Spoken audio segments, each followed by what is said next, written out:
Salam budaya yang dari Museum Keris Online hendak menyampaikan tentang ilmu dasar keris pusaka atau tosan aji dengan tujuan sama-sama kita belajar agar terhindar kesalahan-kesalahan dalam menilai keris pusaka dan memilih keris pusaka, biar kita dijauhkan dari kerugian materi dan material. Bagi pemula, yang pertama perlu dipahami ada 3 hal keris pusaka itu yang harus menjadi dasar tolak ukur. Yang pertama itu yang namanya dapur. Dapur itu istilah yang digunakan di dalam keris pusaka untuk menyebut bentuk nama sebuah bentuk keris pusaka. Contoh, ada keris dapur tilamupeh, artinya keris lurus, atau dapur brojol itu keris lurus. Kemudian ada yang namanya keris berdapur atau nama dapur sengklat, Kiai Sengklat, itu tandanya keris luk 13. Ada juga yang keris sabu inten, itu keris dengan luk 11. Ini nama dapur. Nama dapur. Contoh, dan nama dapur ini sudah tertuang dalam kitab di seluruh dunia sama, tidak mungkin berbeda. Seluruh dunia menyebut nama dapur keris pusaka itu sama. Contoh begini, ini dalam kitab ada, nah ini ada banyak, ini nama-nama dapur ini. Misalnya kayak gini, namanya dapur Gajah Singa, kayak gini, namanya dapur Laler Mengeng, kayak gini Tilam Sari, dan seterusnya. Kayak gini Carito Prasojo, Carito Keprabon, Carito Bungkem. Semuanya sudah tertuang di dalam kitab. Ada berapa dan apa-apa saja nama dapur keris pusaka. Itu yang pertama, dapur. Masalah nama sesuai dengan rincian, dengan bentuknya ya. Yang nomor 2 itu nama pamor. Jadi satu tadi dapur atau rincian keris pusaka namanya apa, yang nomor 2 pamor. Pamor itu juga sudah ditentukan di dalam kitab, jadi nggak bisa sembarangan menyebut nama pamor. Contoh-contoh nama pamor yang populer adalah pamor udan mas atau hujan emas, yang artinya adalah hujan emas. Lalu ada pamor yang namanya pamor waswutah, yang artinya adalah beras tumpah. Lalu ada pamor yang namanya ngulit semongko atau kulit semongko, yang berarti bentuknya seperti kulit semangka, dan seterusnya. Itu nama pamor. Nah, nama pamor itu yang berada di tengah bilah. Contohnya seperti ini. Nah, yang di tengah ini putih-putih ini namanya pamor. Semua ini namanya pamor.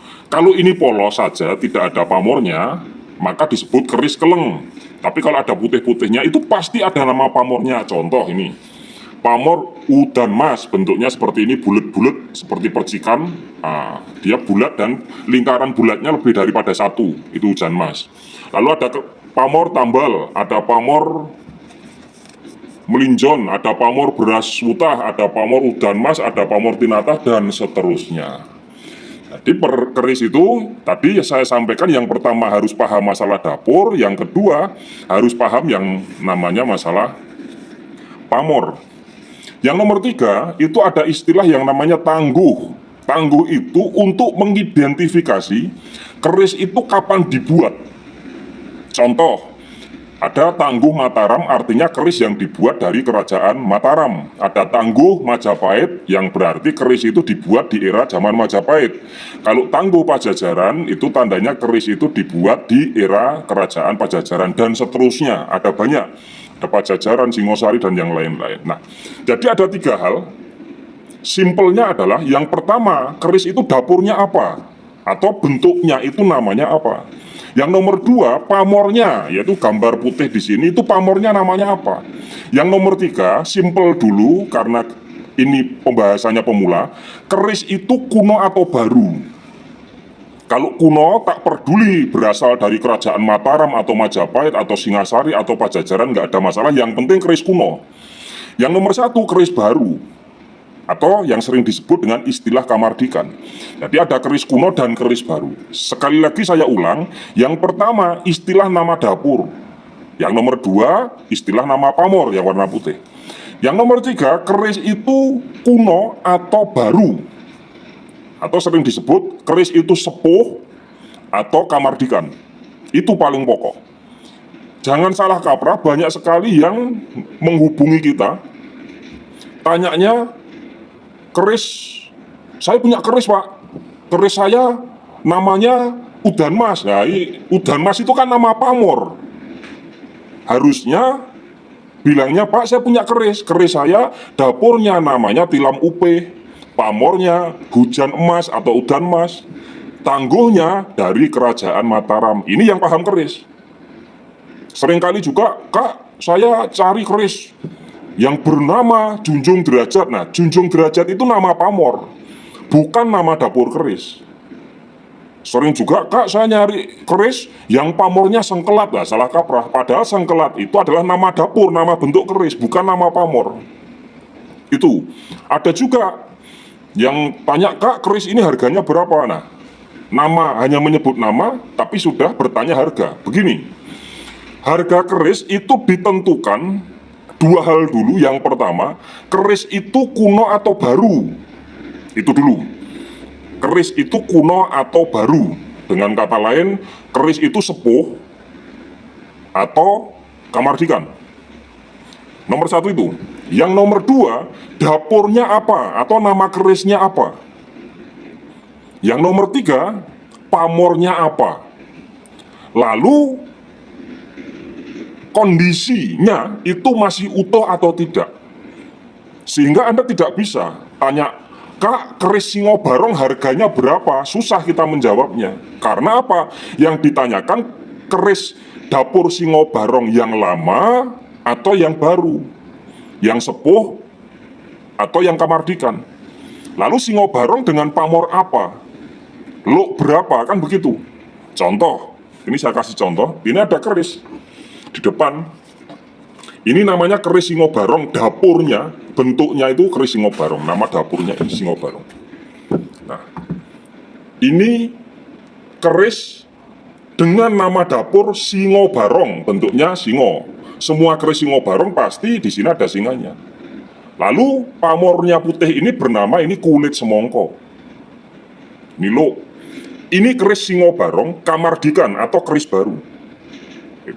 Lalu yang satu ini saya sepil juga. Ini juga keris Singobarong. Sama-sama keris Singobarong. Ini keris Singobarong. Sama, ini keris Singobarong. Tapi yang ini kuno. Ini tangguhnya kalau seperti ini dari Kerajaan Madura kuno. Bukan Madura yang kota sekarang, maksudnya Madura yang era kuno. Jadi ini keris Singobarong yang dibuat dari Kerajaan Madura kuno. Nah, ini sama-sama Singobarong.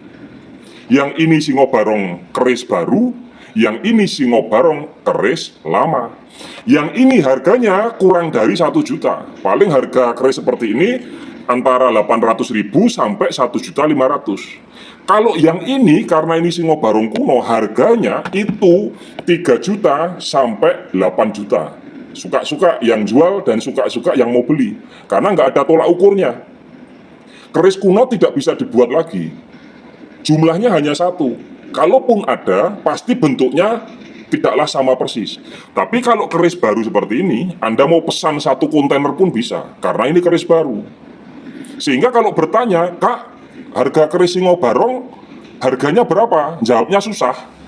Karena ada Singobarong baru, ada Singobarong yang lama. Lalu pamor juga pengaruh. Pamornya apa? Tangguhnya juga pengaruh, keris itu dibuat di era kerajaan apa. Begitu teman-teman. Ini videonya nggak cukup ini. Jadi saya tutup dulu. Sementara itu semoga bermanfaat supaya teman-teman yang masih pemula tidak salah kaprah menilai nama keris dari dapur, kemudian pamor, lalu tangguh beserta kondisinya. Itulah yang akan menentukan nilai harga keris tersebut. Tidak bisa asal keris Nogososro. Keris Nogososro dari harga 200.000 sampai ratusan miliar ada. Tergantung kuno atau baru, kan begitu. Jadi nggak bisa nama menentukan harga, nggak bisa. Begitu teman-teman, mohon maaf kalau salah. Salam Museum Keris, salam budaya.